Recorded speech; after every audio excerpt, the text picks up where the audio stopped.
Here we go.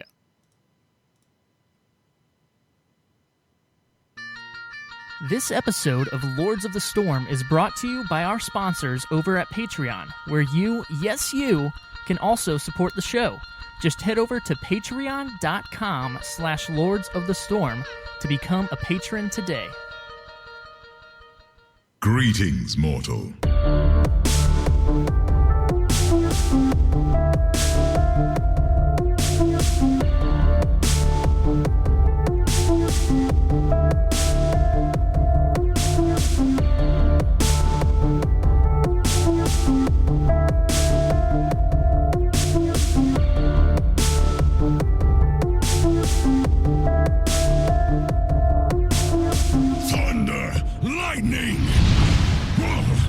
That's kind of frightening. Hello, ladies and gentlemen, and welcome to episode 96 of Lords of the Storm, the weekly Heroes of the Storm podcast for you, the true Heroes of the Storm. I'm your host, Greg Parker, a.k.a. Gizmozord, but you can call me Gizmo. And on this week's episode, we have our first straight-to-release hero in a long time. At least as far as I can remember. I can't remember the last year that was straight-to-release. It's been a long time. Quite a while. But also coming along with some interesting patch notes that we'll discuss, some movement happening in the pro scene here before the Heroes Global Championship starts up for 2017, and we talk a little about what we would like to see here in the new year. But of course, joining me this evening are some more of the Zord Lords themselves. First up, we have Mr. Kevin Ellis, aka Multi-Zord. Multi, how are you doing tonight? Oh, I'm doing quite well. How are you this 2017? Gonna be honest, feels the same as 2016. I've been too busy to notice, but you know, one of these times it's gonna catch up. Do you have any New Year's resolutions which no one ever keeps? Well, so far, I actually are we talking like heroes resolutions? Yeah. Or sure. Okay. I actually want to take up the mages finally. You know, I can play them okay, but like I would love to be that person who lands like the perfect blizzards with Jaina, you know, where you just catch someone in their very end pixel in the corner of your circle. I want to be that guy that's just wrecking with these people. Not cast them preemptively. Right. Yeah. So that's my goal, I think, for the year is to pick up the mages, any future mages they come up with, which I think we're overdue for one. So, you know, that's my plan. Yeah. Not use Blizzard to clear a wave right before a team fight. That's my move. That's my signature Jaina move. Solid choice. But your siege numbers look so good at the end of the day. They're fantastic. It's fine. Siege Jaina. We also have joining us as always, Mr. Ryan Reeder, aka TBK Zord. TBK, how are you doing? I'm doing wonderful. It was a good break. Nice to be back though. Good. And I say that in the I say that in the biggest sense of the word since I've been off for like a month. And so yesterday was my first day back at work. And you know, I had a really good time. I played tons of games. I got to spend some time with the family, but it's kind of nice in a lot of ways to be back on the schedule too. When I saw you back on the company chat service that we got, our Skype, I freaked out. I was like, is he really back? I'm still freaking out. But anyway. Was it not just the longest day for you? Because the last 2 Tuesdays for me, just on our 4-day breaks, have been miserable. Here's all right. Yeah. No, it wasn't bad. Okay. A lot of catching up to do, a lot of emails, 4,000 emails. Holy actually. Cow. Which was took all day to go through that one, but that's a decent day. You just pop in some music and read some emails. That's okay. All right. Okay, so what's your hero's resolution? Oh, I would like to get most of the heroes to level 10. Oh, nice. Okay. I'm well on the way. I'm working on it. I've got maybe a third of them level 10 so far. So, do you have all the master skins for all of them? I do. Enough gold for that? Nice. One of these I'm actually days, sitting on obscene amounts of gold right now. I bet it's not as much as me. I have 165,000 gold. What? Okay, I take that back. I have 102,000. That's ridiculous. Pretty good. You guys are the 1%. I've only got like 60 something. It's nothing. My hero's resolutions to find a way to spend my gold. Now, Maybe that loot tab. Mine's actually fairly fitting for this episode because we have a very aggressive hero that just released. Mine is to just learn how to play aggressive heroes better because I'm such an aggressive player that when it comes to heroes, especially like Zul'jin, when you're having to, play the health balance game, that I do not know. I cannot pull myself back. I can't when I should. And I'm hoping he helps me change that since he has some good range on him. But we'll see. I'm going to work on it this year, and it's going to be okay. He does make you want to go all in, though. That's for sure. He really does. Because the more damage he takes, the more fun it is. Yeah. Yeah. All right. Well, let's go ahead and actually, we got the resolutions here, but what have you guys been up to? We had another nice little break over here. Did you guys get enough heroes in? Did you guys, hop away for a little bit, play some other games? Winter Steam sale, anything like that? Multi? No steaming for me, all Blizzard stuff. I've been trying to get some extra Hearthstone in. Certainly we had the Overwatch Winter Wonderland, got some of those games in. So, but I've been doing a little bit of Heroes as well. Just trying to get in there and do some team league because typically when I get on, there's usually one or two other people just hanging out wanting to do something. And so yeah, team league is pretty good. Although I've found that the queue times for 2, like queuing up as duo, is a lot longer than 3. It is. And it's a lot longer. I don't know if they're going to look into that at all, but it's almost disheartening to where you don't want to just sit there with a buddy and duo queue. Because I went over to Tank Zords, Steven, co-host of the Cavalry, and we just had like a little 2-man LAN party on Monday, the day we were off. And yeah, we tried it. We were sitting in the channel for quite some time, just queuing up. And eventually, friend of the show, Blackout, hopped on there and was like, the queue time's like a half hour on this, right? And I said, oh, okay, well, quick match it is. Well, good news for you. In the patch, they added a tooltip timer for duo queuing in Team League to let you know how long you'll wait now. So now you'll at least know it's 30 minutes before you choose to enter. TBK, how about you? Well, I played so much Heroes over my break. It was kind of silly. I got in over 200 games in the last few weeks. So that was a lot of fun. Broke my 2K pretty handily, and I'm working on 2100 now. So nice. That's good. Played a bunch of new heroes. Played a lot of Team League. If you guys listened to the core a few days ago, Scott mentioned this. So me and him and Bo and John were playing the other night, and we just had literally the worst night ever. It was like 7 or 8 losses in a row. It was I don't know. It was just we were in a funk. It was bad. So I feel like it's probably karma because before that I was on like a 20-game win streak. I've been playing a lot of Team League. We went 14-0 before we lost our first Team League game. So that was pretty fun. And then we lost our first one, and that just started like a 10-game losing streak that continued on into the next day. And so I was just like, I got off, I jumped in an AI match, we killed it in like 3.5 minutes, and then I was just like, okay, I'm going to take a little Heroes break. I took a break for a day or two, and then came back, and it was much better. Well, Draven Dresden, who's in chat, whose Heroes resolutions to kill TBK in a game 10 times, it looks like you may have missed your window, or if this is still going on, you better get your chance here soon. He's in a slump. Kick him while he's down. No, the slump's over. It's done. Okay. Slump is done.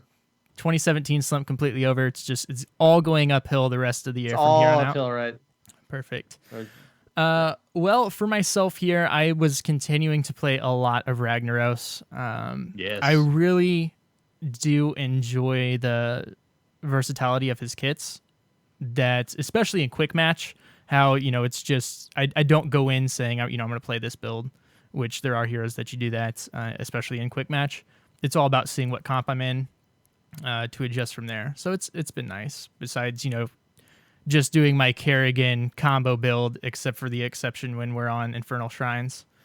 And then I do have to say, I completely ignored the Steam sale this week, except somebody pulled me. I forgot about it. Somebody pulled me in, and I only bought 2 games, and I bought one called Super Hot, which only took like 2.5 hours to beat, and then there's a I've heard of challenge mode and that. stuff. But it's a really good, like, nice, just afternoon game to play. It's super, super hot and super fun as well. But Right. that's enough about that stuff. Let's go ahead and get into this actual show here, since that's a thing we do, and we should probably Is do it? it. It is. TBK, what do we got going on in the store sales this week? So this week we have Artanis, and if you haven't heard, Artanis is awesome now because that whole Phase Prism Blade Dash thing actually was really mostly what he needed. He got a little bit of a rework too. He's a ton of fun now, so you can pick him up on sale. And his sweet robot skin is also yeah. on sale. And that is my skin of choice for Artanis. I really love it. And then Tempest Jaina is also on sale. If you're looking for a good Jaina skin that is not the sweet winter one or the master skin, I guess. Yeah. Yeah. Multi, So, you're looking to play the mages there. There's a skin for you. yep. It's a good skin. Well, it is a good skin, but tier 1 molten core. I mean, it's the only way to stand up to Ragnaros. So there you go. I haven't actually heard the comments between Ragnaros and other WoW heroes in game yet. I haven't really Is there either. I good need stuff? to Has sit anyone down paid to it. attention? I bet there's some good stuff in there. Yes, there usually always is. And finally, Usually, always. Usually always. Mhm. That's my motto. Usually always. Yes. and finally, about a week ago, they released an in development video that showed off Zul'jin and his new skins and the Amani Warbear mount. But at the same time, they showed off a few new skins for Chromie. Chromie's getting like a I Dream of Genie skin. Yep. And an actually really stinking sweet Karazim skin. Mm-hmm.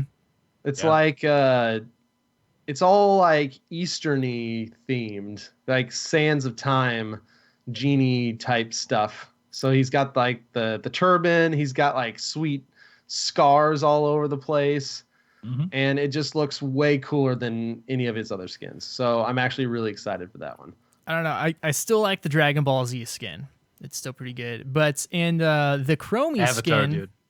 doesn't it the dragon on that skin? Isn't that Yasara? Doesn't it change the dragon to Yasara? She's does the it? That'd be she's the Not that purple. I know of. She's the purple one with the curly horns, right? No, Loopy horns. Isara's No, the she's green green one. with. She's the horns. dream one, yeah. I should Oh know my because we gosh, just you're the killed WoW her. player here. Stop. Yeah, you know. Oh what? my I don't know if there gosh. is a purple dragon flight. Well, I kind of wish just there was, though. somebody in chat. They at least did it change? I think it changed the dragon that she uses for her dragon's breath. I don't Might have know. some- Yeah, I think it's a new got some animation. yeah. Mhm. No, both the skins I think have some animation changes and whatnot. But they look really nice. Both skins look very high quality. So I'm excited for them to come out. Perfect. Well, Multi, what do we got going on in the hero rotation this week? Oh, let's see. We've got our Malfurion Vala duo. They always hang out together. Then there's Tyrael, Kael'thas, Zarya, Sylvanas, Artanis at 5. So there you go. Try out his new dashy combo-y stuff. Brightwing at 7, if you're particularly evil. Alarak at 12, who is decidedly less evil than Brightwing. And then there's Medivh, who I'm not going to comment on whether or not he's evil. I don't want to spoil anything for anyone who hasn't seen a particular movie. But he's at account level 15, and as you can tell, that's the highest, if you will, skill set, top of the list one for a reason, because I got to think that your level 15 player just hopping in because they liked him from the movie is having a rough time. That's all I'm saying. Interesting week to have him released because I see Medivh Zul'jin combo being potentially extremely deadly. And yeah. I foresee a lot of quick match where people aren't wanting to wait for Zul'jin time. So like, you know what? I'm going to Medivh. And it's either going to turn out real well or, like you said, not so well because he is a pretty tough character to play. It is worth noting that there is a GM, I believe, in the top 3, top 5, at least as of a week or so ago on the ladder that did it with literally almost nothing but Medivh. So Yeah. Nice. it can be done. It can be Okay. I done. wouldn't do it. But Well, it can be done. Of course, not to make light of it, but whenever you're playing in Grandmaster, those people know how to play with Medivh better than, us. Just to put it lightly. Before we get into the patch notes and Zul'jin here, we did have a patron. So Kyle Gayford, I had announced a few episodes ago, but we finally have a Zord name for him. So without further ado.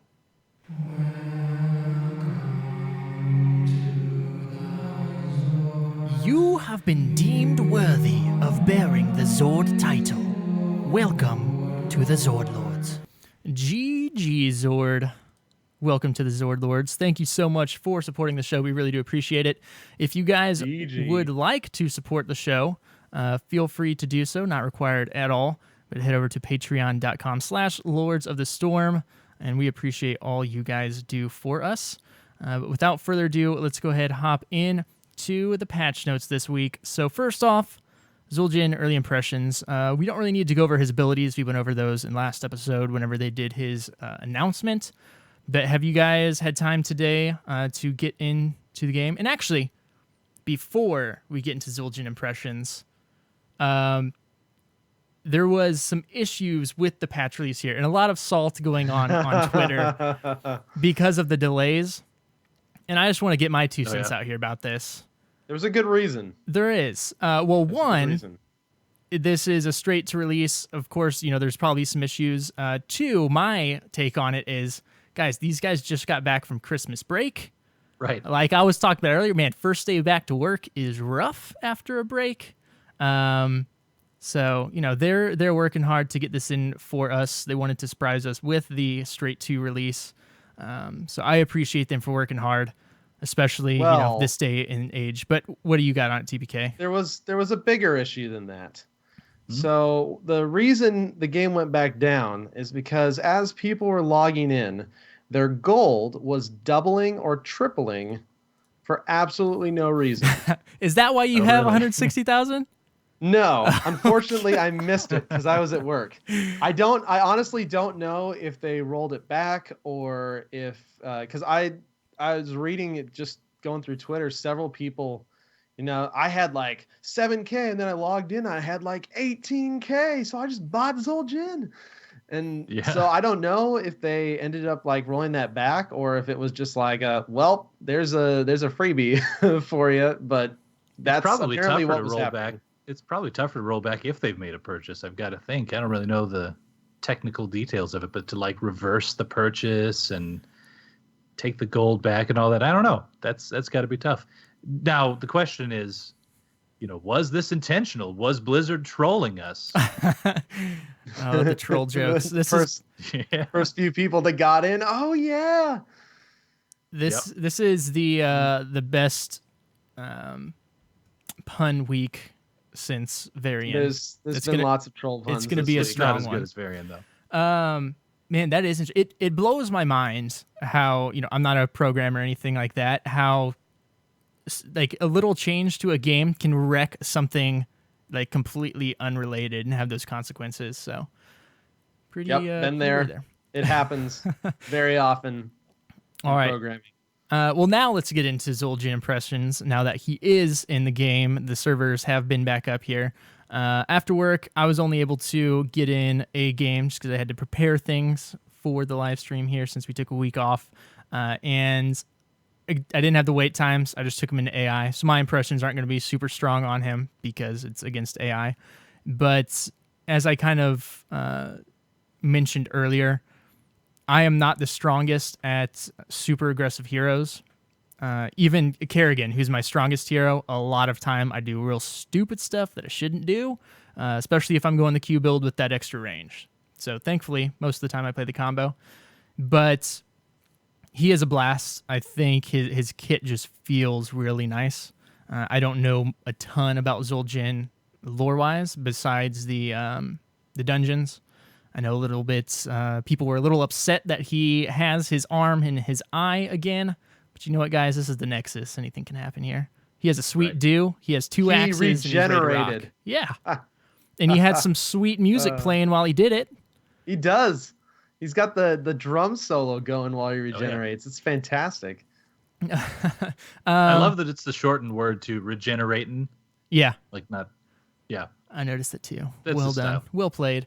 So the build I kind of went was just straight attack, auto attack buffing. I didn't do the extra slow on the W, the twin cleave or anything like that, and I really liked it. I'm sure you guys may have gotten a little bit more chance to play him than I. Multi, I know you were playing a game right before the show. What are your takes on him?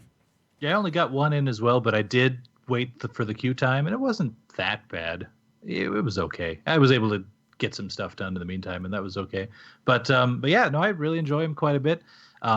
Quick matching with him did give me a set of people where our tankiest person was basically me, and they had a butcher, and that was their biggest tank. So it was one of those matches with no healers and matches.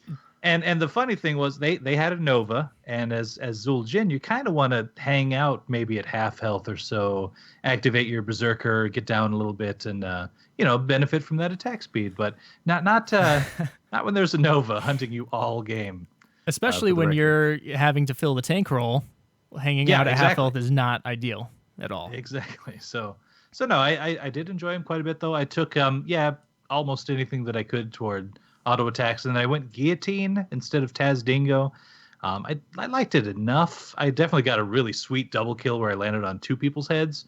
But I definitely want to get in there and try out Taz Dingo and just see what he's all about. But by the way, moving while regenerating, that one that you get, I like that one quite a bit too. Yeah, I did. Just changes that. it up. I took the Taz Dingo again. Granted, this is an AI, but holy cow, it felt absolutely amazing just running in and popping that and killing 4 people, like all while at low health. I'm super excited to Ryan TBK. We need to duo, and you need to play some Rhaegar now that he's kind of back, and Taz Dingo, and so that's the easiest ancestral heal you will ever land. Yeah, that's true. Or a palm. Yeah, I was gonna say it's an easy palm. Either of them. So actually, you know what? I'll play Rhaegar because that way I can actually land the ancestral heal. I'll let you play Zul'jin. Okay, I'll feel awesome. So what's your opinions on Zul'jin so far? First impressions? Did you get to level? I assume you probably didn't. I didn't get to 20. No, but that is awesome. If you did, that would be something else we should talk about. 20 had some cool stuff. The net, is that what you're talking about?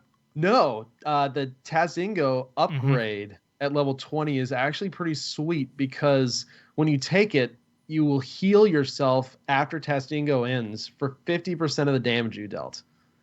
Oh wow, which can be dang cool. Yeah. So I really like that. I think I like Taz Dingo better.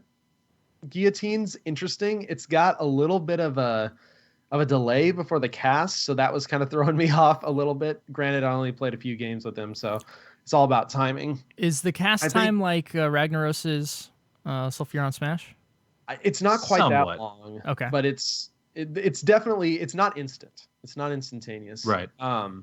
It So has a long range on it though. It does have a very long range on it. It does next to nothing though if you are fairly full health. Right. Like you really need to be below 50% to actually get decent value out of it. He's a lot of fun. I'm gonna play around with him a little more. I think he's gonna be a very high skill cap, and he's going to be one of those heroes that doesn't really shine unless you put him in a comp that's kind of built for him. Shields are insanely strong with him. I played a game with Azaria and a Tassadar, and so there's some really fun interactions there because none of the damage he does to himself will eat at the shields at all. And so it's because it's all health. So the shields will stay up. So especially if you get like a Tassadar shield with Call's Embrace, with Leeching Plasma, we tested it out, and Leeching Plasma will actually almost completely negate Berserk's health. Oh, really? Nice. While you're attacking, which is really sweet. So that's one thing to watch out for. Medic and him is kind of silly. With the stim Also, drone? be careful when you are stim droned, when you activate Berserk, because you will lose health so fast Yeah. with Berserk when you are stim droned. I was not expecting it, honestly, and I'm like, oh yeah, I'm stim droned. Let's go, Berserk time. And my health just dropped so Can the fast. medic heal through it at least? I mean, if she's The sitting there medic, hanging out with you. the medic can mostly heal through that with the stim drone on. Uh, you have to be really careful, and just like Gul'dan's life tap, your Berserk can't kill you. Mm-hmm. It can't reduce you below 1. So that could be a strategy you use with Tazdingo as you're getting low. You always, of course, want to make sure you have Berserk on, and you can even have Berserk on if you've got somebody who you know can keep you up with a Divine Shield, with a Palm, with an Ancestral, because like I say, it can't kill you. So I think he's gonna take a lot of work to really master. I think the best point will be, just slightly below that 50% mark, trying to keep it under there, because there's a few talents that benefit from you being under 50%. Yeah. Which is super nice, because when he's at full health, he literally does nothing. Like, his base damage is so low when he's actually at full health. Right. Really, it's basically very Zarya-esque. Like, Zarya without energy hits like a leaf, a soft towel, or a tissue, or a leaf. Sure, let's go with that. That's way better than any of the things that I was thinking of. But soft towel would hit harder than a leaf. Yes, it's basically the same way though. Until you've got lost about a quarter to a third of your health, you're not really going to be scaring anybody much. So he's a lot of fun though. He is fun. I'll say one more thing he does do really well too.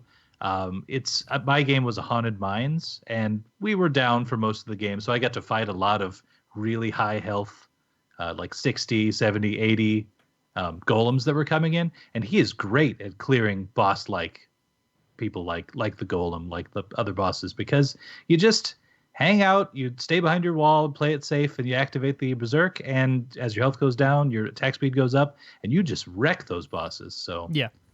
It's gonna be good for them. You're gonna have to watch out on Infernal Shrines, though. Oh yeah, if he jumps over for you, you're done. And John Cena's your face off. Yes. Yep. All right, here. So yeah, super excited to get in there, test more out. What I think it was level. It's either I think it's 13. I don't think it's 16. Where he has like the self cleanse. 16. Not sure. It's not a stun. It's for roots and slows. He's got an activatable for roots and slows. So not stuns, but that's still that's kind of neat. Yeah. Unique talent there. All right. Well, let us know what you guys are thinking of Zul Jin so far on release date here. But let's go ahead and hop into the rest of the patch notes. Some really cool things that are happening. First off, kind of just user interface stuff. Tournament draft mode has finally entered the game. Finally. In custom games. So what is tournament? Whatever. Yeah. It's something. Well, and it'll be nice do to the test it out draft in client in legitimate HGC games now. Yes. We don't need to rely on third-party sites anymore. Let's be honest. Third-party sites, you guys were awesome. You guys really filled that hole, but I'm not going to be sad to see you go. Well, I'm sorry. There is still not a pool. Okay, so that really doesn't matter at this point. So all picks and bans from the new tournament draft are actually set to 60 seconds, which is longer than most of the current picks, because you have 30 seconds and then pool time. So when you actually add everything up from a normal draft we had before from like a third-party site, someone did the math on Reddit. So 270 seconds was the old draft. With this, it's 60 seconds per pick for everything. So you actually have 300 seconds. So 30 seconds more technically in this draft than in the other draft. That's not a huge difference either. Well, and so I don't think there's any reason for the pool anymore. That's I absolutely don't think there's any reason for it with everything being 60 seconds. However, that does affect, because the pool, the 60 seconds per pick is nice, but the pool is nice whenever you come across a really tough decision in the draft. Sure, but you only had 30 seconds before. So the highest you could have gone, you could have saved one decision technically for up to 90 seconds and used your entire pool time. But when you're having 60 seconds a piece now, or up to 60 seconds a piece now, I don't see any need for the pool time anymore, because you're getting 30 more seconds per decision. Yeah. Fair enough. So I think honestly, this is probably the way to go. And like they said at the bottom, like, this is our first implementation. We plan to bring additional improvements and adjustments to it with future patches. But I feel like this is going to be, since they're implementing this right before HGC starts, the league season, the reason they got this patch, I'm almost 100% certain on, is so that they can start using this officially for league games. Oh, for sure. And so this is probably going to become the standard. Yeah, I would assume. Yeah, that makes sense. And I don't know if we mentioned, so after the picks and bans, which are the 60 seconds, your swap round is going to begin. That's 20 seconds. So you have 20 seconds to decide who's playing who, swap those heroes, get everything locked in. And those swaps are at will, so that's kind of nice. There's no like weird stuff where a swap gets locked in and all that. If they mess up and misclick, they can fix it. Yeah. Which, of course, still having to be careful to make sure while swapping, you still have all heroes covered based on who does or doesn't have certain heroes. That's true, yeah. Yeah. All right. It's a good system. I really hope that we see this migrate into Team League soon. Just because, and I guess it's a little, the reason they probably didn't do it right away is because Team League can be 3, 2, and 5 now instead of just 5. Because I have a feeling if it was just 5 still, this would be a no-brainer to move over. Right. Because if you've got 5 people, you're obviously got together beforehand and are communicating in some way or another. So I still think swaps in Team League would probably be good for them to throw in very quickly, or at least this system, because there's still going to be a lot more coordination than there is in solo queue Hero League. Like, I can see why they'd want to tweak it or maybe even change some stuff before they threw the swap system into Hero League. But I really do hope, as long as this works out well, that we see this in Team League pretty quick. Yeah, absolutely. And then, as we mentioned previously, the Team League, you're going to get a notification if you are queuing as a 2-player party to let you kind of know how long the wait time is going to be there. Design and gameplay. So this is a very interesting updates to armor and vulnerability now. So they're implementing it into the game to where, and apparently this has been in since what release did they say? So this has been in since Varian patch, and it's super weird the way it's not super weird to understand, but it's super weird the way they implemented it. All right. So let me just run through it real fast, and then we can talk about it real quick. So basically, they changed it now so that they can give variable amounts of damage reduction and damage amplification, pretty much.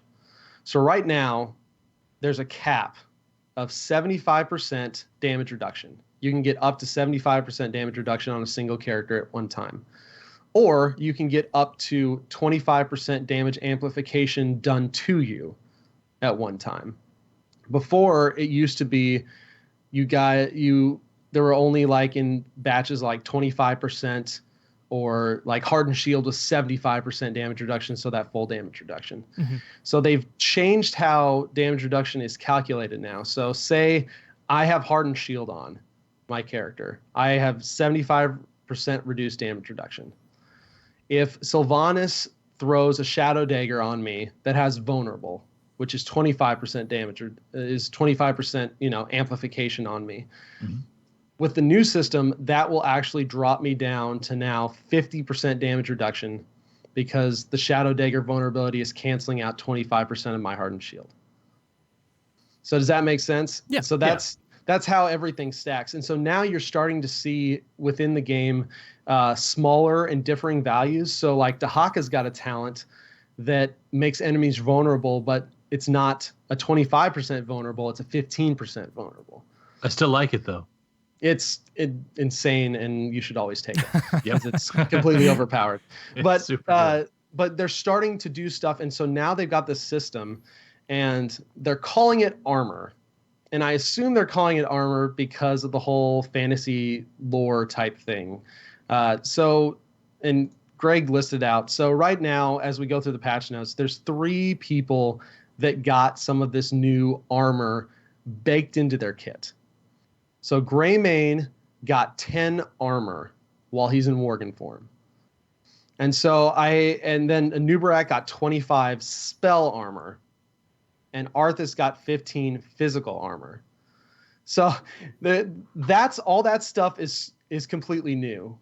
That spell armor basically means it only works against ability power. So like a Leaming Orb. It's not going to work against Zul'jin hitting your face with an axe. Whereas Arthas' physical armor, that's basic attack reduction. So that will work against the Zul'jin, but it won't work against the Leaming Orb.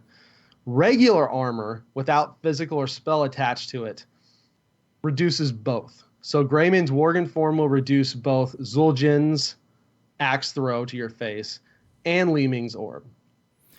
What I don't like about the new system, and I was ranting about this with some other people earlier, they don't 10 means 10%, 25 means 25%, 15 means 15%.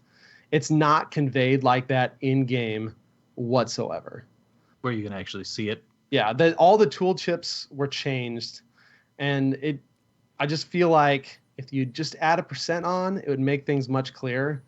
But at the same time too, there's, at least from what I've seen, because I actually played some Greymane today, there is zero way to see from anything I've seen or from an enemy perspective that Greymane has now 10% base reduction in physical and magical damage in Worgen form.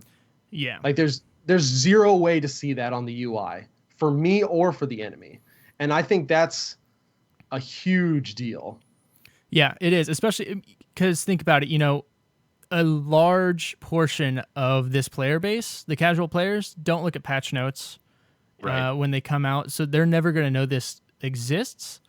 But at the same time, maybe it would be nice having some sort of icon for spell damage and physical damage up by their nameplate somewhere. But at the same time, is that going to get the point across to everyone? And you have to worry about UI clutter at that point. I do agree that there needs to be something in there, but at the same time, even if there never is, the impact that this can potentially have on tweaking numbers and abilities and balancing is, I think, pretty significant and would outweigh it, even if they can never do that. But it definitely is a bummer that there's nothing to notify you of that end game. I'd kind of like even just an option to see your own resistance versus vulnerability down maybe in the bottom left-hand corner by all your quest talents are showing up there now, and some of the other character-specific things are popping up there now. Zul'jin's attack speed shows up there, which is really cool. So I don't see why you couldn't have just like a little icon there that shows a percentage as either being, green if you're up and red if you're down, or something like that. I don't know.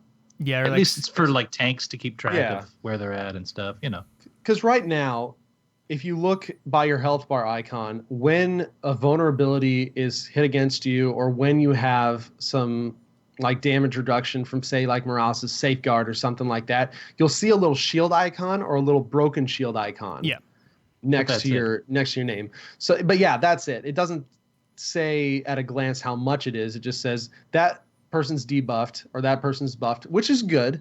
That's something good for me to know. But as a player, I agree. I want to know if I have base damage reduction and then I see that number go up or down. Because it's not like, you can hit C to see all your stats, right? Yeah. All your character stats. It's not even in there that I saw. And so, at the very least, it needs to get in there because we need to get Well, this but that's not information. enough because you're not going to pull up C in the middle of a group fight to like Well, and assess really most people quickly. don't even know you can hit C to see your stats. True. Like, it's just not known. Like that might have been the first time people heard about it. Yeah, you can hit C. There's actually a lot of information in there. Mm-hmm. But if they're gonna start doing this on the regular, and it kind of sounded like they were, because the Nubarak and the Worgen form for Greymane and Arthas are only the first ones. Like if they're gonna do it to 3, they're gonna do it to more. So I feel like they need to figure out some sort of UI thing to help this come across better. I think something that pops into my head, and I don't know how it would work. It wouldn't really be beneficial for you preemptively, but say when you get hit by something you're resistant to, you get some sort of like red aura that glows around you for a second to kind of show it like bouncing off of you. So like Greymane in Worgen form, he hops in there. Every time he's getting hit by something, he's kind of glowing with the red aura. You would have to be really careful with that because Stim Drone, for instance, you get that blue aura around you. So it would have to be something very unique in that they couldn't use in any other abilities or visuals. But that way it would at least know something to highlight it. Yes, like, Sure. I'm Li Ming. Greymane hopped in there. I just threw my orbs and my missiles at him. I'm not quite sure why he's blinking red. That's probably a bad thing. Shouldn't attack him. It'll at least get you thinking about it. So, I don't know. Yeah. It would be nice to see something in there eventually. Yeah, I agree. Some sort of UI thing I would be kind of like nice, that but I solution like the because- concept. Yeah, I like that concept because it shows it to both teams too. It's not like my example where it's just a self, looking thing that you can find. If you had that option, then both people could see it. Yeah. It'd be good. Your whole team could see it. Yep. All right. Moving on here. Battlegrounds, Haunted Mines. Well, apparently the Grave Golem buff, which was a huge buff, wasn't enough. So they're just scaling damage It's through so all funny stages. All stages. because of the when game. we read those patch notes the last time, it was just like, holy crap, they just tripled the Grave Golem stats, and then we went in game, and it's just like they still hit like pansies. Like this is ridiculous. Like you could ignore the Grave Golems for the most part because it was almost faster just to push yourself sometimes. And so I'm really glad to see this because they really undertuned those Grave Golems when they released that map. Yeah. Once they get this scaling right, I think it's going to be a fantastic map. I still enjoy playing it, even though they haven't been super strong right now. I think the changes they made to it are extremely beneficial, and yeah, once they get it right, it's going to be good. It's always been one of my favorite maps. Are you enjoying the new version of it? I am, even despite this fact. Although, yeah, even this game I was in just right now, today with Azul Jin, I kind of shut the Grave Golems down, so I think they could use even more of a buff. But yeah, they're moving in the right direction for sure. Yeah. All right. So a few hero changes in here. If I skip any over that you guys want to talk about, feel free and butt me out of there. But this is kind of nice tooltip reminder. Raynor, his Relentless Leader, at level 4, there's actually going to be an inactive button on the item bar that will display the cooldown of the AoE knockback effect. So you can kind of keep track easier of when that will take place. I don't think I ever took that talent anyways, so I don't know. I haven't played Raynor in a while. Asmodan here, though. He is the latest player to get some talents just built right into his kit, and I'm super So stoked cool. for it. So All Shall Burn now, his E-ability, you can move right off the bat. You don't need to take that talent anymore. 40% base movement speed while channeling. They did decrease the initial cast range of the ability by 7%, but they increased the tether range by 6%. So that's really cool there. That was always just a super cool talent to take. So it's really good to see it built in to his kit there. And then Demonic Invasion, they nerfed the damage, and, well, they just nerfed it. Right. Yep. Straight They did. nerf the damage. He got some talent changes, a new one at level 4, Hellish Hirelings, which goes towards his traits. It doubles the effects of General of Hell on mercenaries from 15 to 30%. which is kind of nice there. Give him That some could more actually be push. really cool. I think back to that tournament we played in where that guy had how many games as Asmodan? Oh, that it was point- over 3,000, and this was like And this was years ago. this was right. Was the game even officially launched yet? I think it was launched, but it wasn't long after. Like it was 2015 for Holy sure. cow! Yeah. Yeah. And yeah, this dude had already sunk in all those games, and he was so good at like managing the generals and pushing lanes that he wasn't even in. And I have to think that someone like him is going to be taking that talent like crazy For sure. because he had the map controlled. Level 7 here, the March of Sin, is going to increase that movement speed while casting All Shall Burn from 40 to 80%. So give you some more movement speed there. It's good. Good stuff. And that's at 7. I mean, that's Yeah. early. Yeah. And honestly, the new Asmodan, have you guys played against him yet? No. Not yet. It's super easy to underestimate. He has to be closer to you to start the laser channel, but it feels like it takes forever now to get out of it because he can actually move with it so early. So it's honestly a really big buff to him. Just a straight buff. Like it's a quality of life thing, but it's a huge buff at the same time. Yep. Sylvanas here, Mind Control got a slight buff, cast range increased and cooldown reduced by 10 seconds. It's now 60 seconds. And a new level 1 talent, Dreadful Wake, Haunting Wave now disables minions and mercenaries for 7 seconds and restores 5 mana per minion hit by Haunting Wave. This is potentially pretty neat here. So Yeah. I feel... I'm going to disagree with you and say this is a terrible talent. This is a terrible new player trap talent that teaches you to use your Haunting Wave on minion waves. And you should never use your Haunting Wave on minion waves. Because even if you hit every single one of them, you still wouldn't make up the mana for the cost. And it's an extremely long cooldown. And it is her only escape It's a good point. and Yes. mobility.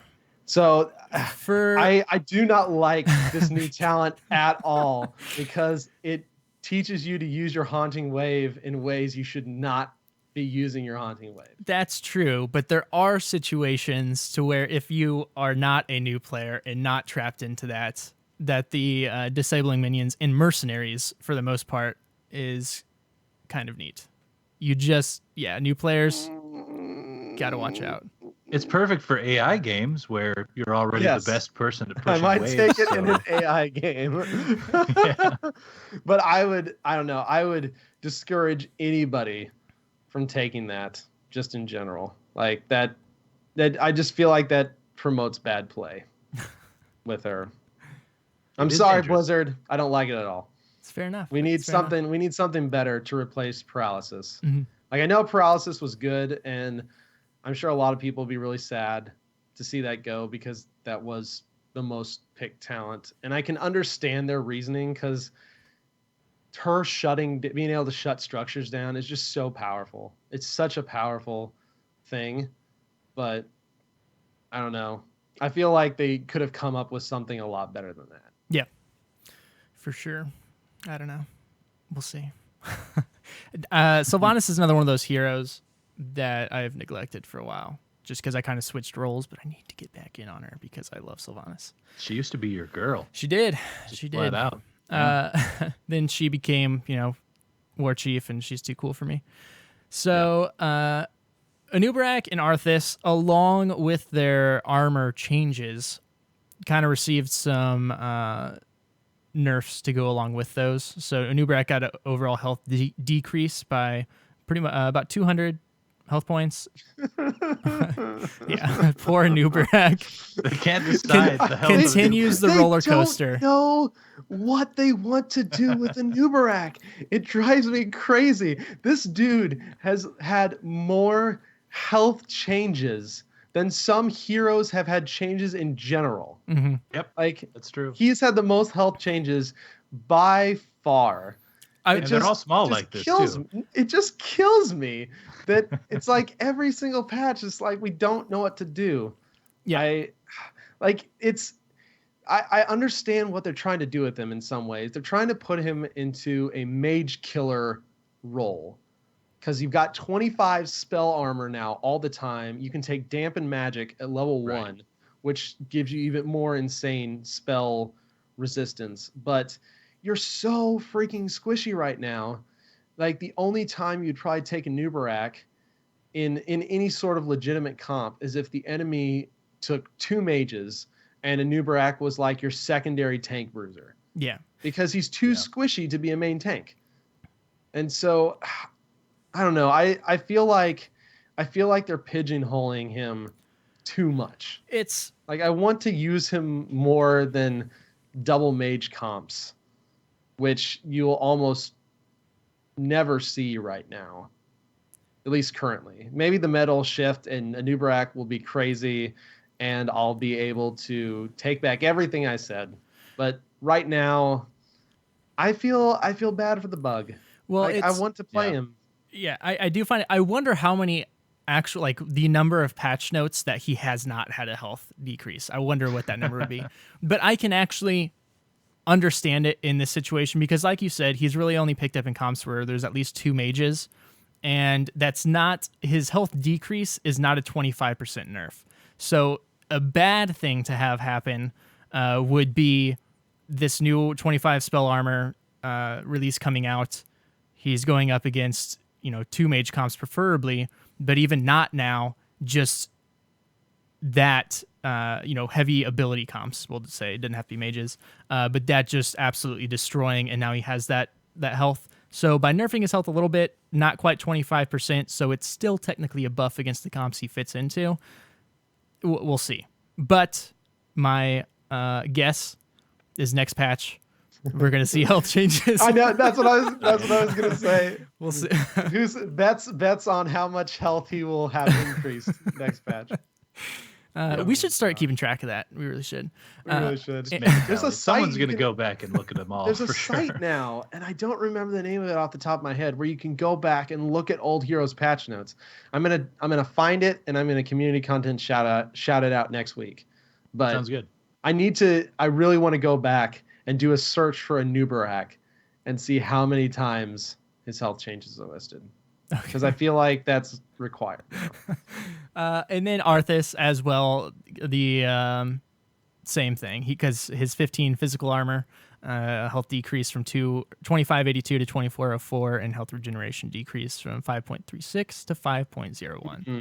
And this is not how you buff Arthas, by the way. This is, and see the patch. This is in orange.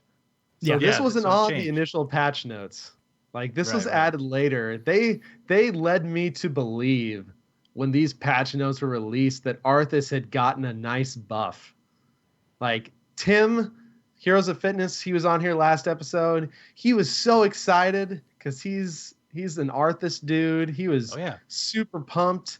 And now they're just like, oh yeah, guys, we nerfed his health too.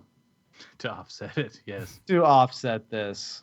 Yeah, this just isn't the kind of tweaking he needs. He needs some kit stuff, frankly. And I'm just going to go ahead and throw this idea out there, just to throw it into the universe. How about we take Frozen Tempest, his E, and actually switch it onto D? D is now a toggleable, where it also uses Frostmourne Hungers every 3 swings, kind of like Variant's Heroic Strike. And then instead of the E being Frozen Tempest, you throw Death Grip on there. Full on, grab one of the backliners, yank him to you, Howling Blast him.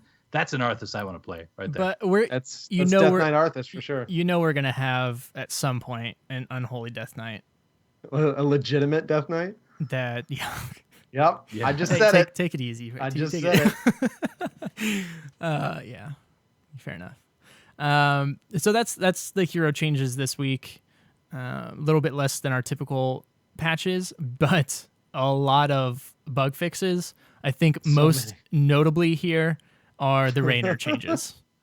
So what? Raynor was OP for 2 weeks? If you guys didn't know, which we're about to blow your mind if you were wondering why you were getting wrecked by late game Hyperion. Yeah. So there was a bug where any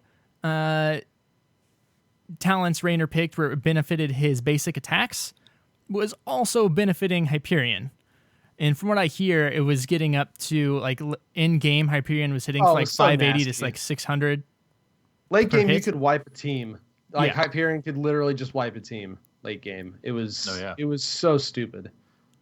So that's gone. So I hope you enjoyed it while it lasted, because that was insane. I was kind of sad I didn't get to get in a quick match just to test it out. Didn't want to exploit it, Blizzard. Didn't want to exploit Yeah. it. I just wanted to experience it, but I didn't. Did you guys? There are so many in here. Are there any others that were kind of huge?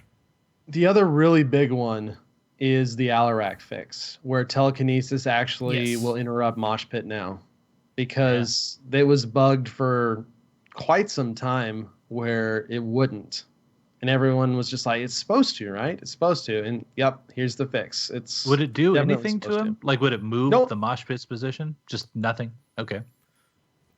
Yep. I mean, I only actually got hit by it a few times when I was playing, but it didn't do squat to do anything to mosh pit when the telekinesis was there. So that's a pretty big tool Alarak has against ETC. And as I experienced earlier today, I still consider Alarak absolutely insane if the Alarak player is good. He does so much damage if he's played right.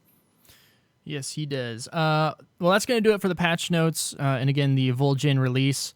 We will be discussing Vol'jin more in depth next week. I imagine he will be our hero of the week for that discussion. If you guys have any first impressions on Vol'jin or just these patch notes in general, go ahead and send us a tweet with your thoughts at Lords of the Storm. If we have time at the end of the show, we'll read some of those off here. But TBK, let's hop into the tournament discussion here now that HGC is going to be getting ready to start up. Oh my gosh. I have a list a page long, and I say that literally because the list is very long. Basically about a page long. Lots of stuff is happening. So first off, HGC League, if you haven't heard of it, Heroes is doing a league this year. It's going to be awesome. It's going to be weekly games. We have our top 8 teams from all 4 of the major regions. It's going to be super fun.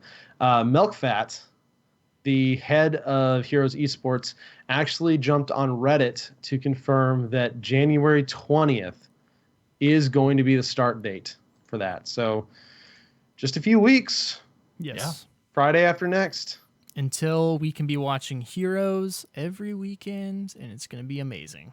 Yeah, and in small chunks too. Portions. Not like not 16 we're going to have days. Hero. Yeah, it's 16-hour days for 3 days. It's going to be okay. Here's 2 sets of games or something. I think it's 3 for 2 days or 3 days or whatever.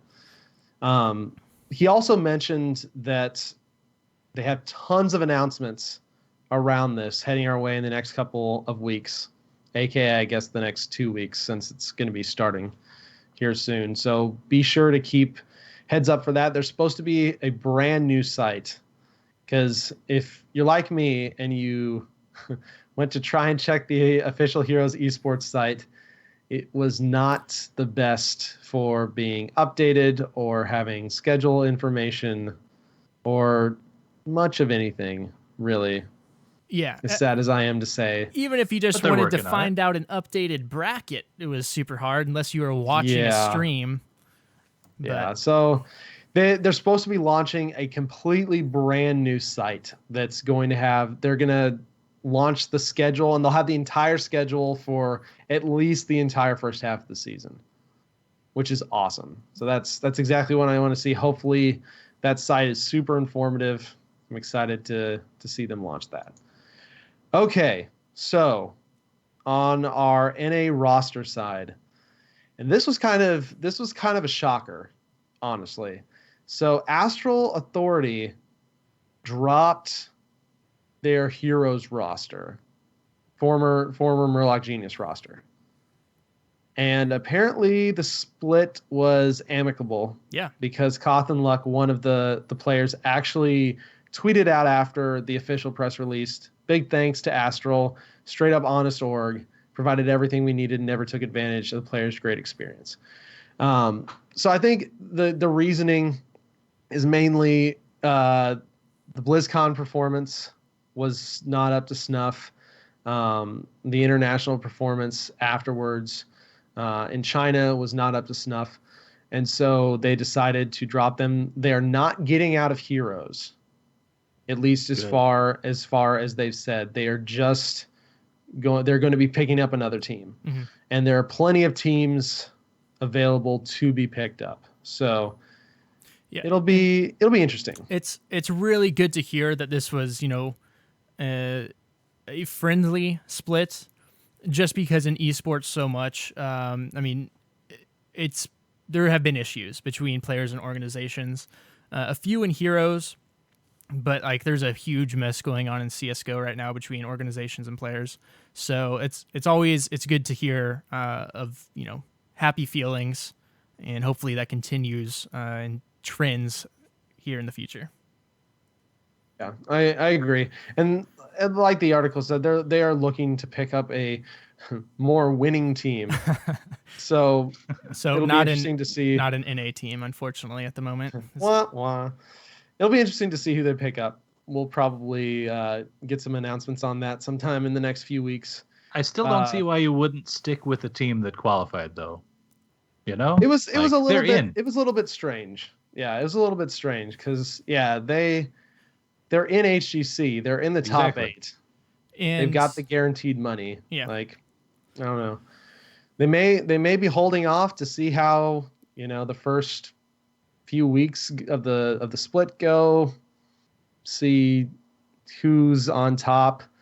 Wouldn't it be sad if they were the ones that are on top after everything? That would be kind of funny. But anyways, another big piece of news, and this is another one of those kind of head scratchers. So Denial Esports, made up of most of the former C9 guys.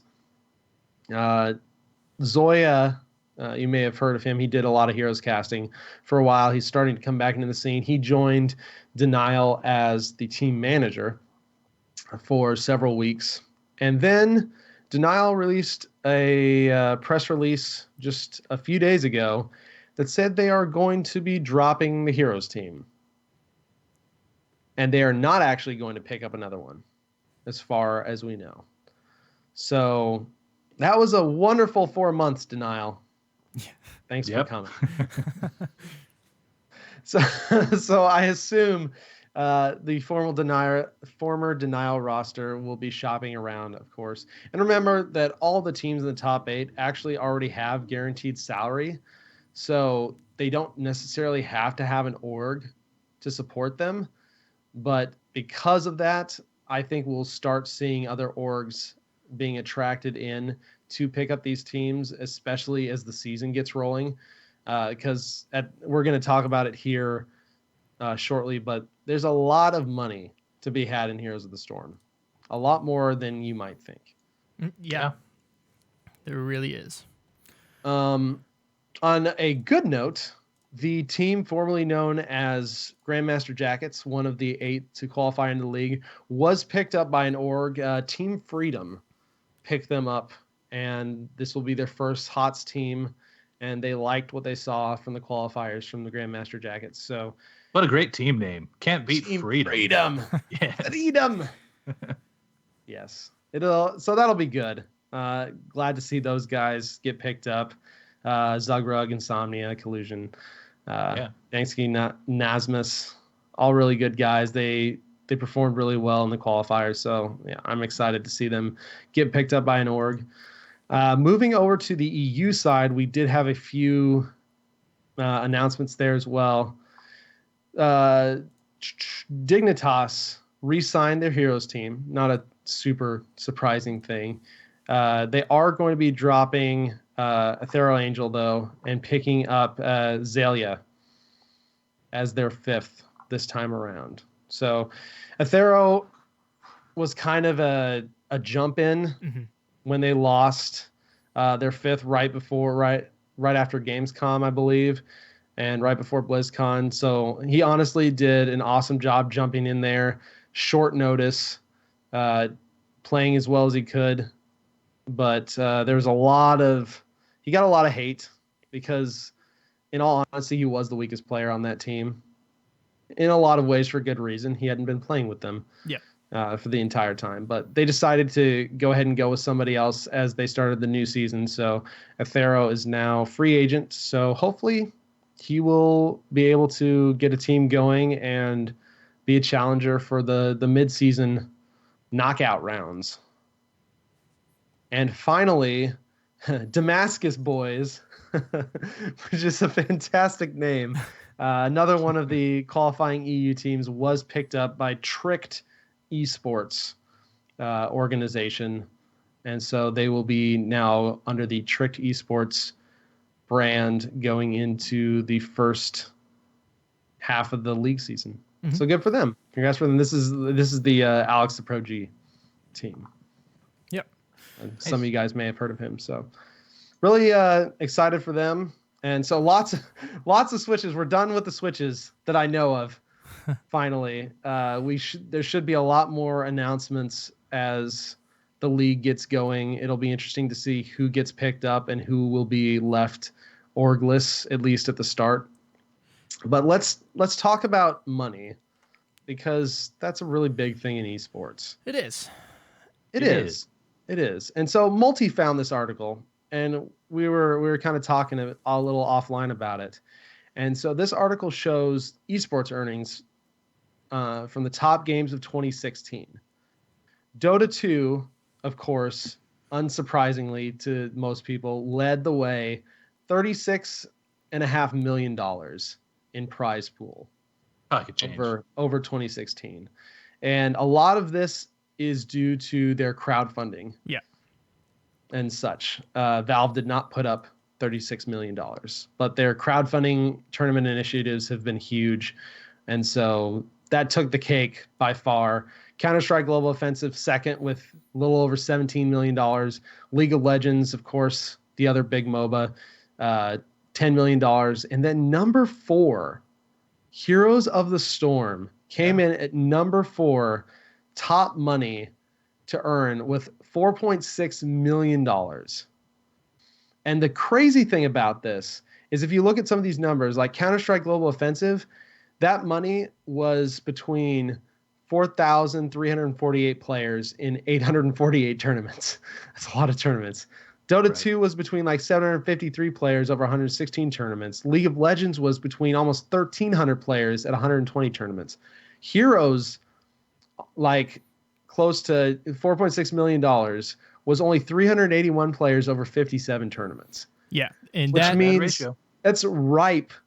Like this game is, there's so much money to be had in Heroes, and there is so much potential for people to get in on it. Yeah, comparably. I mean that is, yeah, it's absolutely incredible. And granted, with the league, the HGC changes this year, it's going to drastically change the format, I imagine, for the better as far as prize money and number of tournaments. We'll see. Well, it's better funded, right? Yes. I mean, across the board in terms of prize pools and of course now the salaries and everything. So it was a decent game to be in on last year, but this year even more so. Which, we expected. We knew Heroes wasn't as big as League or Dota yet, but I had no idea that it was this close in comparison to players and number 4 played. All around. Yeah, right. I mean, crazy. If a League of Legends player, that's 1,300 players trying to split that pool. If you're one of the lower or to mid-tier League players, why wouldn't you at least want to give Heroes a shot? It's a better chance at winning money for another MOBA. What's that going to do? More players, more teams coming to Heroes. That's going to increase the amount of money that's going into Heroes, increase that prize pool. So I think it's headed in a really good spot. It's in a much better place than I even expected, because I know some people have been down on Heroes. Even seen some people pop into chat tonight. Oh, Heroes is dead. Heroes is not dead. Heroes is the number 4 esport in the world right now, and it's growing. Yeah, from a money perspective, at least. Yes. Right. But that's an important perspective to have. Yes. Yeah. It's a very important perspective to have. Mm-hmm. And honestly, Blizzard has done an incredible job over the last few months, really pushing the game again, rebranding the game, really pushing the marketing for it. Huge Overwatch cross promotion. Like they're really setting the game up, I feel like, for this year to really blow up. Oh, the general feel expand. is I think that a lot of people came for the Overwatch cross promotion and the Ani Genji skin and everything, but then they realized that this game is way different from when perhaps they first started playing it, and they're sticking around now. So it's good to see. It is worth mentioning, this is, I don't know anything about this website, how reliable, anything like that. So take it for what it's worth. It's called esportsearnings.com. Yeah, So how bad could it be? It's at least sounds legit, right? Yes. Oh, So. and the list, by the way, gets even funnier. If you go down, for instance, number 17, Warcraft 3, which is random. And I find that funny because it's 2 slots above number 19, Guild Wars 2, which, because to me, it's like, oh, Blizzard owns the MMORPG genre, and even one of their super old RTSs is still above Guild Wars 2. So take that, GW2. All right. Anyway. Well, let's go ahead and hop into discussion just on 2017 here, what we would like to see. If you guys in chat room have any ideas of what you would like to see from Heroes in this upcoming year, let us know. TBK, I know you had something in here, an article that you wanted to discuss. Yeah. So did you guys get a chance to look at this? I did. I've heard about it in some of my other podcasts that I listen to, but go on. Yeah. Yeah, no, it's really cool. So the article is by Kotaku, and it's just entitled "Hearthstone Devs Want to Be More Open But Are Worried About Harassment." And so I just kind of wanted to take this opportunity to kind of give a huge thank you to the Heroes team, because as far as I've seen, and as far as I've talked to other people who do podcasts and content for other shows and stuff, the Heroes team is by far, in a way, the most community-oriented team of all the Blizzard games. In some ways. I'll counter, and I'll say that Jeff Kaplan and with his developer insight videos for Overwatch, in that regard, getting some extra information straight from him is nice. But anyway, I'll let you continue. No, and I agree. I think, or at least I feel like the Heroes team is paving the way for a lot of the other teams at Blizzard to do more stuff. But we see the Heroes devs on Reddit quite often, on the official forums. Several of them have a Twitter. Sadly, we don't have Dustin Browder's Twitter anymore. But when Dustin Browder was in the thick of it, and the game director, he was on there so often. Oh yeah. Just answering random, sometimes ridiculous things. Let's be honest.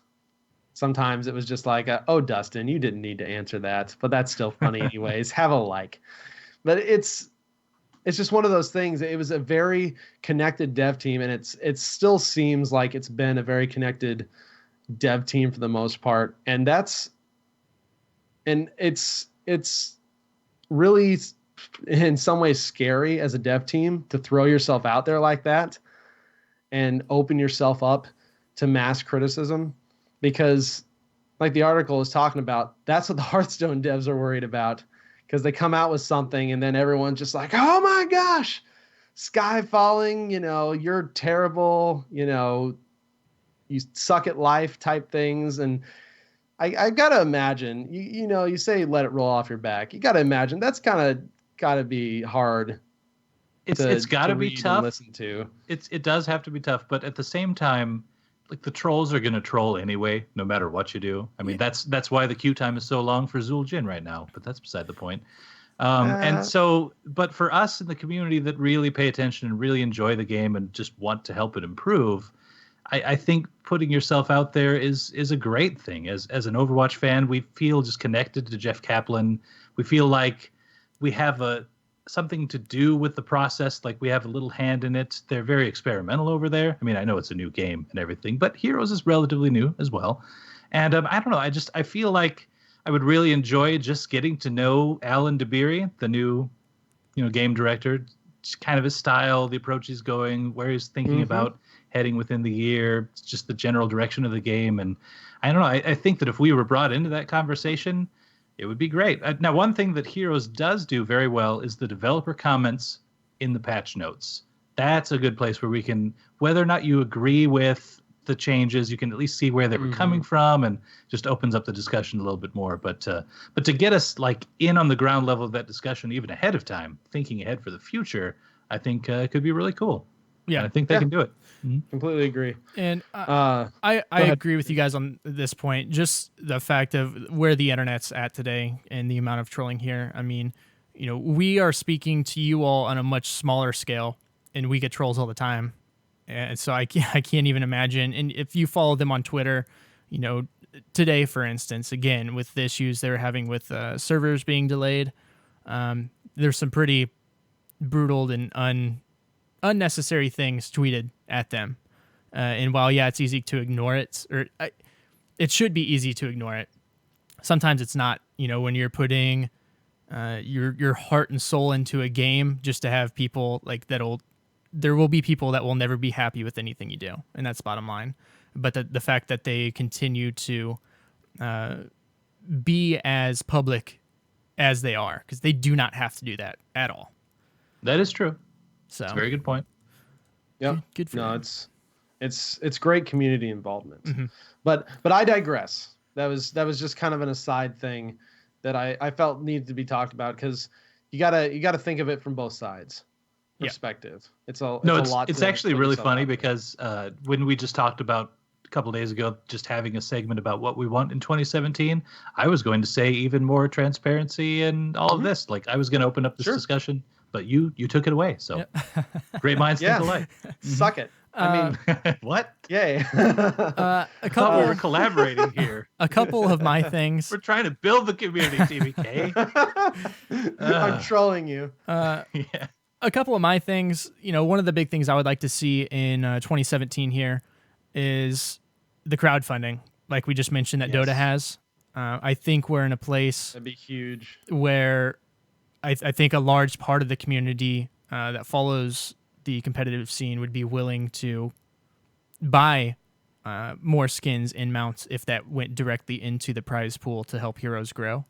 The question is, is Heroes at a point to where their funding, they can afford to create skins and mounts that go towards that instead of going back to help support the game? And I don't know the answer to that question. I would think that they would be. I don't know how much time goes into, say, building those hexagon mounts that they have for the champions. I don't know if they would do something, more extravagant to get more people to buy it to go towards the prize pool. But I would just like to see that make its way into the new HGC format this year. Yeah. And on that same subject, because that kind of has to deal with the store and stuff, one of my biggest 2017 things, for the love of all that is good, Blizzard, give us gifting. Yeah. Please. Like it seems like a no-brainer, an absolute no-brainer. Like you got to do a little back-end work for it, I'm sure. But at the same time, all you're doing is adding a way for people to buy more stuff to give to other people who wouldn't buy that stuff. Yeah. Makes business sense. Yeah. I don't understand. Like I can go and I could get multi a WoW pet. It did take Right League of now. Legends a long time to implement this, but And when I they don't- did, I don't know. they also had a Interesting. random skin, which was super fun because you could get legendary skins essentially. I don't know what they're called in that game, but for a smaller price if you just randomed into it. So that could be fun here too. Yeah, I saw actually it's a bar I went to this last weekend. It's a gaming bar for New Year's Eve actually. I was playing Heroes and the guy on the computer next to me was playing League, and they had a system where it was like a roulette to where he put 2 skins into it, and then you can spin the roulette and for a chance at a random skin. And I guess the more skins or whatever you put into it, the better chance of like a legendary or whatever their equivalent skin is. That's kind So you're like disenchanting the skins you already have. yeah, in a way. for another Oh, skin, Interesting. which kinda cool. could be dangerous considering skins are only purchasable purchasable with cash right now. So Well, and that game also has a lot more heroes too, and people have been playing it for years, so I could see that there. We also have the ever elusive loot tab that we saw on a video a few months ago that was kind of leaked, I guess you could say, air quotes. We don't know anything about that at all. Like, we don't know if that actually means loot boxes. We don't know what that means, but hey, while we're at it, we're talking about 2017 stuff. Blizzard, give me more gold sinks. Yes. I need more ways to spend gold because I am literally out of ways to spend gold. You get the gold mounts, and then you can get master skins, but those aren't like an on-demand thing. Those are lots of time and effort to get a hero up to the point where you can actually purchase the master skin. So at this point, a lot of people, I mean, you buy heroes sometimes weekly with gold, but a lot of times you get the bundle, and because you get the cool stuff with it, like the bear. And don't worry, all you people who are mad that the bear's not by itself. Usually, all the mounts go solo within a week or two. They're just like in the bundles exclusively for a little bit. So, yep, it'll probably be there. But at the same time, it's just like I need more ways to spend gold, because I've got so much of this currency and absolutely nothing to do with it. Yeah, for sure. Let's see. We got some suggestions from the chat room of what they would like to see here in 2017. Ricky Goldie would like to see MMR fix, more changes on that. Hero balance and reworks for some that need it. I'm sure we'll see some of those. Voice chat fix. They have been doing a lot of work on that, so that would not surprise me to see that implemented into the game itself instead of just the launcher. And make it easier for players to play Hero League and Team League. I do think they have taken a lot of good steps towards that. They reduced they included the free hero rotation. I think they did something else, but they took most of the restrictions away from the Team League portion. Hero League is still, you have to have the level 14 at level 5 or whatever, but Team League is pretty loose. Yeah, unfortunately, there's not a whole lot more you can do for Hero League, just because you need those heroes to make it through the draft. But they might come out with something else. This name is super light, so I can't see it. But Zenyatta, support hero. Any other possible support heroes? I do imagine we'll see some more Overwatch characters in the game. I think Zenyatta would be an awesome support hero. Not just characters, but I think that Overwatch needs to be the next set that comes out with a couple maps, a few characters at the same time. Like the StarCraft one we already had. We already had the Eternal Conflict for Diablo. Overwatch needs to be next, and I think that the cross-promotion with the Ani Genji skin was really successful. They can probably see that in their numbers, and if they want to not really ride the coattails necessarily, but also celebrate and share in the success of Overwatch, bring over more players from there, and it'll be a good time for everyone. Yeah. So I still want my Reinhardt.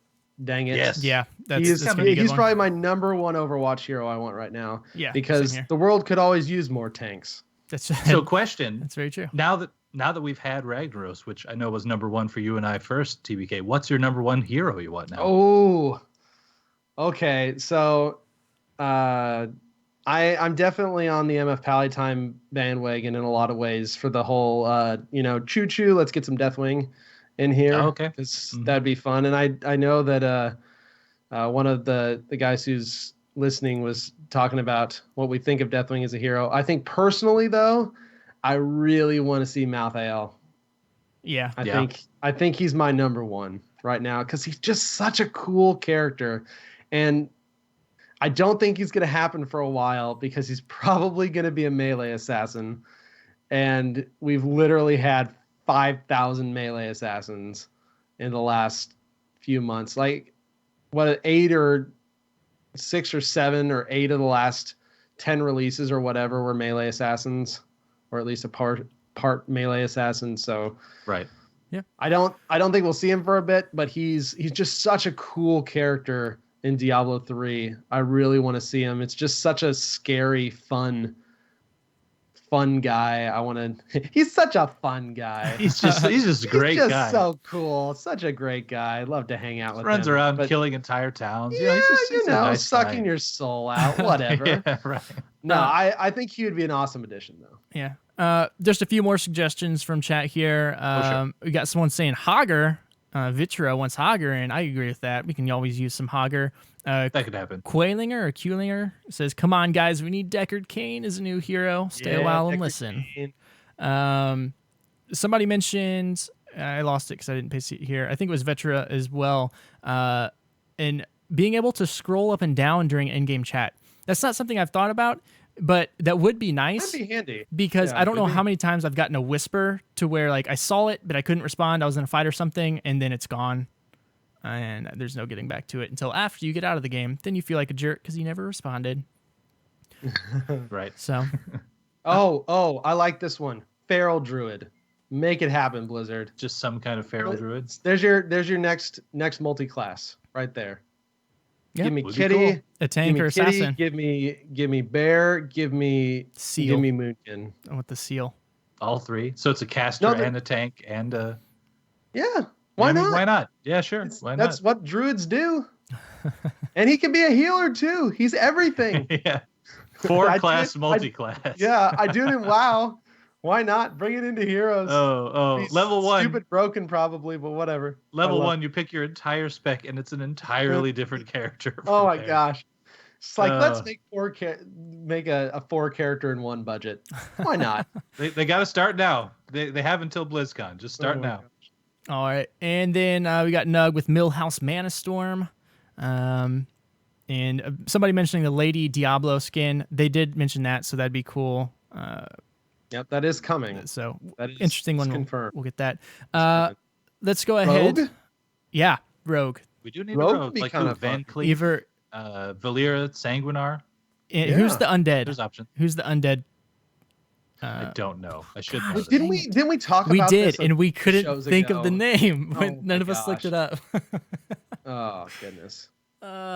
Stealth heroes are tricky, though. I don't know if It- we're getting that anytime soon. Please, Yeah, if anybody in Stealth the is rough. chat room knows who we're talking about, the undead rogue that's in Stratholme, Strat? yeah, Stratholme? that her father turned her into something to be like an undead killer, and then wanted to kill her. If anybody knows, And one more. We need a Drawn Eye. We need a That's Drawn true. Eye of some sort because that is now the only race from Warcraft we do not have. Yep. At least the main playable races. Voss. I knew it started with a V. Vivian Voss. Oh, yes. There Vivian. it is. Yeah, Okay. Vivian. Knew it started with There you V. Okay. Well, Good TPK, looking up. let's go ahead and move on into community content shout out this week. Okay, so this week, Lillian. Lillian Voss. Lillian Voss. Okay. Thank you, Chad. Lillian Voss. Okay, I take back the good looking up skills, Gizmo. I didn't look it up. I'm gonna need that back. I didn't look it up. And so this week's community content shout out is the Gosu Gamers Heroes of the Storm 2016 nominations and awards. So they got a really big article, some of the big moments in Heroes, some of the big personalities in Heroes, and you can go vote for your favorite moments. The voting is still open as of right now, so I'll link that in chat, and there'll be a link to it in the show notes as well. So check that out. Vote for your favorite stuff. Yeah. Always good to kind of see interesting votes out there, and some really. I'm interested to see the best game of the year. I personally voted for or set. I'm not sure if it was specifically game. The Fnatic versus Ballistics, just because of that boss fight was incredible. Oh, yeah. Mhm. But that's going to wrap it up for this week's show. Here, before we get to where we can be found, make sure if you guys are in the chat room, want to stick around for some post-show games to do so. But Multi, actually, we got 2 questions here we can do real quick. Yeah, Let's they're do it. quick ones. Yes, from Let's do it for fun. Twitter. So what do we got, Multi? All right, so the first one is from Thist, who's from the Lagging Balls podcast. She writes, which hero would be the best president of the United States and why? I'm going with Lily Okay. because she is adorable and free drinks for everybody.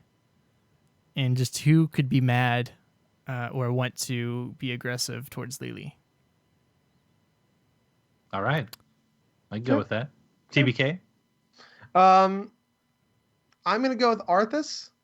I thought about Arthas. His methods might be questionable, but you can't deny that he gets stuff done. Ooh, Kerrigan's a good one in here too. People are saying I should have voted for Kerrigan. Dang it. Kerrigan's pretty good. All right, My vote actually is for Chromie, just because I feel like just the ability to see through time, be a little ahead of the curve, see events coming. Like she could have prevented certain disasters, and all of that. So from a purely practical standpoint, Chromie. I can understand that. Phlogistoned says Tassadar because he builds the best walls. The best That's good. That's the win. I hate that I'm laughing at that, but I did. And then you have to. It's 2017. You have to. And then we got Bo Schwartz asking, "You want Axe?" The answer to that is yes. Yeah, I'll take the answer to Absolutely, that is yes. Bo. We want Axe. All right, Multi. Now, where can we be reached at? Well, we can be found in-game by typing /join space LOTS, or we have a Discord. It's actually sticky to the top of our Twitter, which is @Lords of the Storm. We're also on twitch.tv/Lords of the Storm live Wednesday nights at 9 p.m. Central. And we have a Facebook page, facebook.com/Lords of the Storm podcast. You can email us feedback or questions at lordsofthestorm@outlook.com.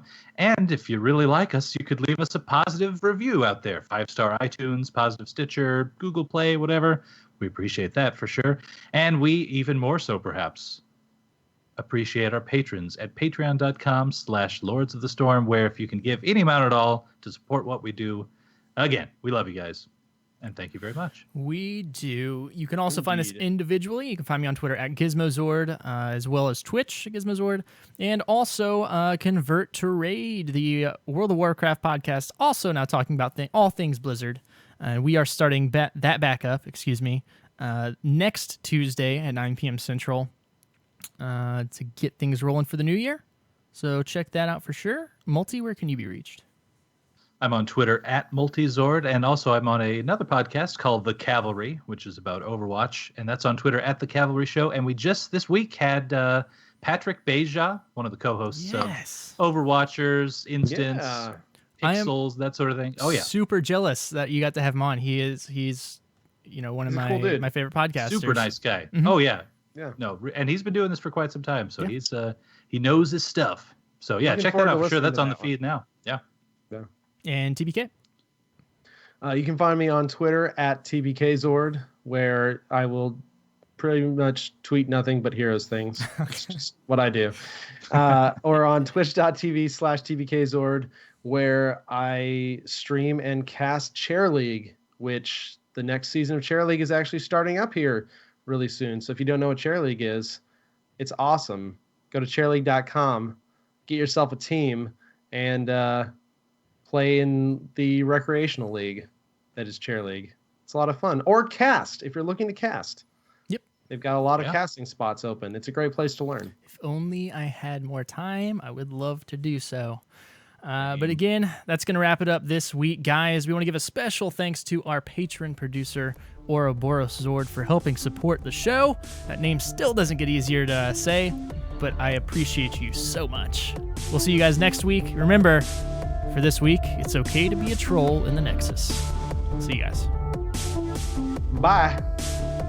Ouroboros. You